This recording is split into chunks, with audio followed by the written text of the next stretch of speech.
પાયલ ગોટીકાંડમાં કોંગ્રેસના નેતાની પત્નીએ પણ ઝંપલાવ્યું છે. કોંગ્રેસના વરિષ્ઠ નેતા ભરતસિંહ સોલંકીની પત્નીએ સવાલો ઉઠાવ્યા છે.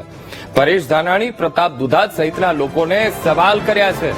કહ્યું કે મને અન્યાય થતો હતો ત્યારે તમે બધા કેમ મૌન રહ્યા હતા? હું પણ પાટીદારની દીકરી છું. વધુમાં કહ્યું કે પક્ષના નેતા દમન આચરે ત્યારે કેમ મૌન થઈ જાઓ છો? આ સવાલ રેશમાએ સોલંકીએ કર્યા. કહ્યું કે મેં તમારી પાસે ન્યાયની ભીખ માંગી હતી, એ છતાં પણ મને આશા છે કે તમે મને પણ ન્યાય અપાવશો.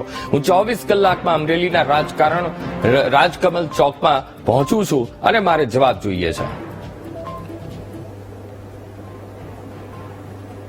મેં તમારી પાસે ન્યાયની ભીખ માંગી હતી, પણ તમને ત્યારે સમાજ દીકરીના સ્વાભિમાન કરતા તમારું અભિમાન વહાલું હતું.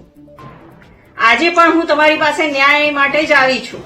તમારા પક્ષના નેતા દમન આચરે ત્યારે મૌન થઈ જાવ છો, પણ આજે તમે જાગ્યા છો તો મને આશા છે કે માવડીઓ અને બહેનોનો ભાઈલો બનેલા પરેશભાઈ, તમે અમને ન્યાય આપશો કે પછી માત્ર રાજકીય લાભ ખાટકવાનો હોય ત્યારે જ જાગો છો અને ઢોંગ કરો છો?